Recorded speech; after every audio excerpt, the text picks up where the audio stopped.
10 уроков, чтобы стать неудержимым. Стоицизм не философия, а стиль жизни. Урок первый. Контроль. Забудь о том, что вне твоей власти. Управляй собой, мыслями и действиями. Второй. Стойкость. Боль, вызов, страх, топливо. Третий. Дисциплина.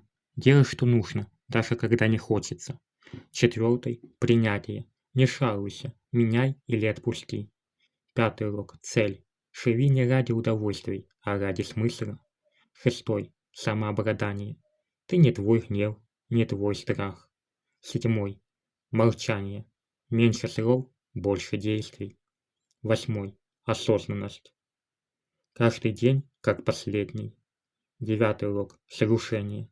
Делай добро не ради похвалы. Десятый. Мужество.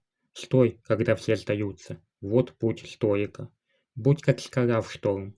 Спокоен, мощен, неудержим. Подпишись, если готов стать сильнее.